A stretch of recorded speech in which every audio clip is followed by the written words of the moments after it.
Opisyal lang may tigil putukan ng Israel at Lebanon na yon, pero nangyari na rin ito noon. Sa mga naunang tigil putukan, huminto ang Hezbollah, pero nagpapaputok ang Israel. Pero hindi ganoon ang nangyayari ngayon.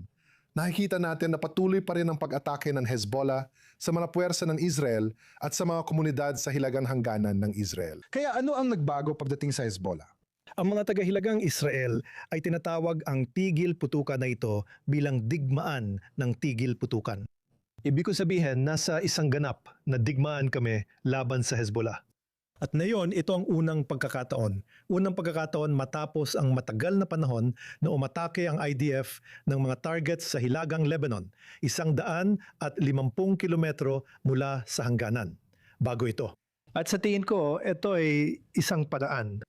Isang babala ito sa Hezbollah na kung magpapatuloy sila sa pagbabanta sa mga tropa at syempre pati na rin sa pag-atake sa mga sibilyan, wala nang ibang pagpipilian ng Israel kundi makialam ng mas matindi sa Lebanon.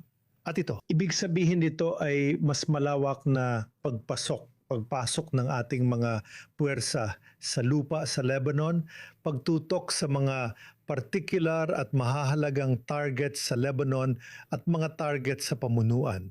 Halimbawa, tulad ng ginawa natin noon.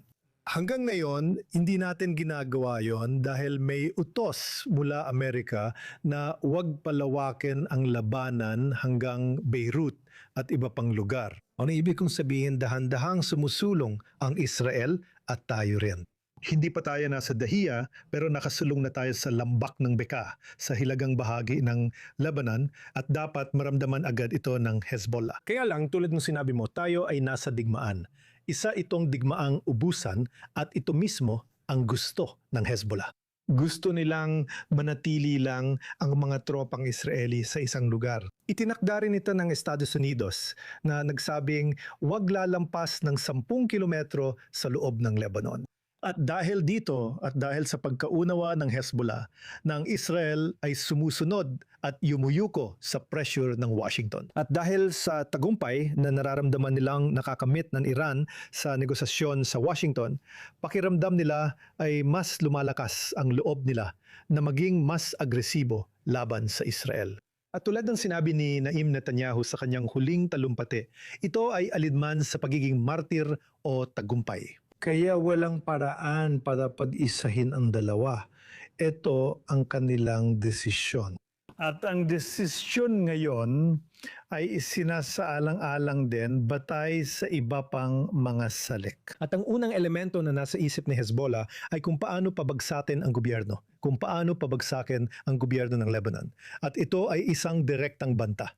Kung itutuloy nyo ang negosasyon sa mga pula, huwag magulat kung ilalabas namin ito sa kalsada. Kaya pupunta tayo sa napakakakaibang bantang ito ni Kasem, pero nabanggit mo na ang tungkol sa negosasyon sa pagitan ng US at Iran. Ngayon, kung ang tigil putukan sa Lebanon ay kasama man o hindi sa kasunduang yon, mananatili pa rin ang sitwasyon na naroon pa rin ang mga puwersa ng Israel sa lupa. Nanggako ang Hezbollah na magpapatuloy ang pag-atake habang may puwersa ng Israel. Mananatili ang puwersa ng Israel roon hanggang madisarmahan ang Hezbollah, prosesong maaaring tumagal ng taon. At kaya ba ng IDF na manatili sa lugar na ito sa Timog Lebanon at patuloy na takihin ng Hezbollah? Ibig ko sabihin, parang ibinabalik tayo nito sa realidad bago ang pag-atras ng 2,000. Alam mo, sa totoo lang, sa pananaw ko, sa karanasan ko sa Lebanon, sa tingin ko, hindi ang sonang pansiguridad na 5 o 10 kilometro ay mabibigay sa atin ng seguridad na kailangan natin sa Lebanon. Sinira natin ang 29 na mga baryo sa unang hanay, pangalawang hanay at pangatlong hanay. Ibig ko sabihin, sa ilalim ng ating presensya, mahigit 68 mga baryo na karamihan ay wasak na. Kaya ang depensa ng Hilaga ay maaring gawin mula sa loob ng ating international na hangganan na may mga kaayusang panseguridad sa loob ng Lebanon. Bakit pa kailangan ang security zone? Tama, eksakto. Ito ay sa katunayan isang banta sa mga Lebanese na sinasabi sa kanila, sige, anong nangyari sa pananakop ng mga baryong yon? Halos 1 milyong Lebanese ang tumakas pa Hilaga. At ngayon, nakatutok tayo sa Nabatea at sa Tyre. At ibig sabihin nito na may panibagong 250,000 Lebanese na kailangang tumungo pa Hilaga. Nagdadala ito ng pressure sa gobyerno at pati sa Hezbollah. Ibig mong sabihin, ang security zone ay mas para mag-pressure kaysa tunay na pangangailangang pangseguridad. Sabi mo nga, naranasan na natin ito nung 1,000 na raan at 82 hanggang 2,000 at hindi rin ito masyadong nakatulong.